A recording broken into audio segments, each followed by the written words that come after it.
Now that I've completely rearranged your living room. Perfect. If my kids had done this, I'd be screaming. But I'll make an exception for you.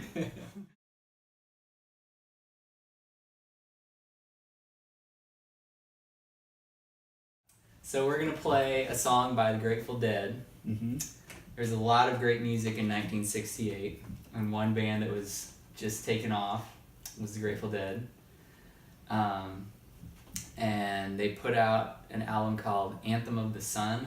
I think that's right, Yeah. correct? Yeah, okay. yeah. And that's what this song is off of.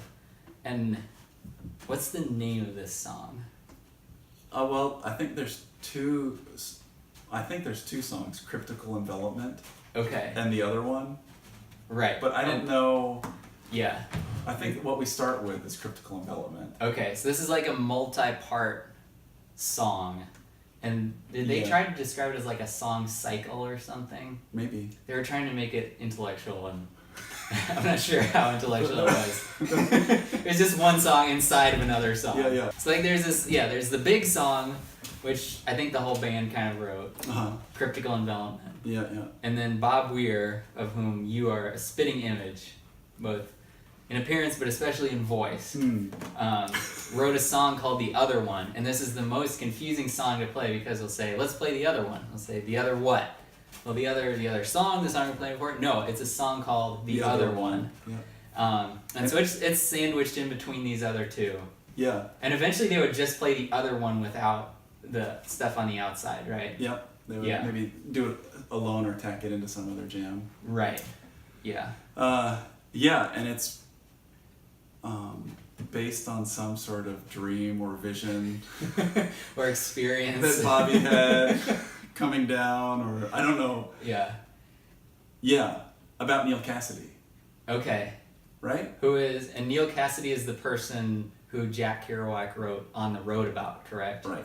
So it's all one big family. It's all one big family. The beatniks just became the hippies. Right, yeah. Yeah, the Dead basically got on the bus with the beatniks, dropped a bunch of acid, and got off as a psychedelic rock band.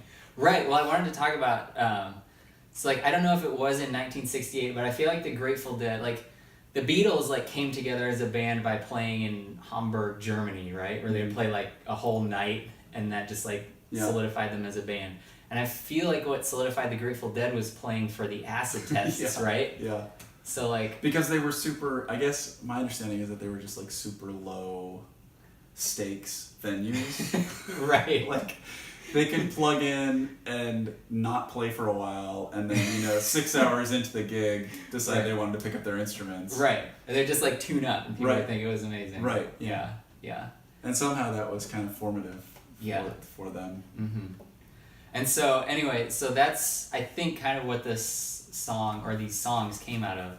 And the crazy thing about Anthem of the Sun is it's not really a studio album or a live album. Right. Like, they recorded all these songs in the studio, but then they also took live recordings of them and spliced them in. Right, they like spliced them in and out together.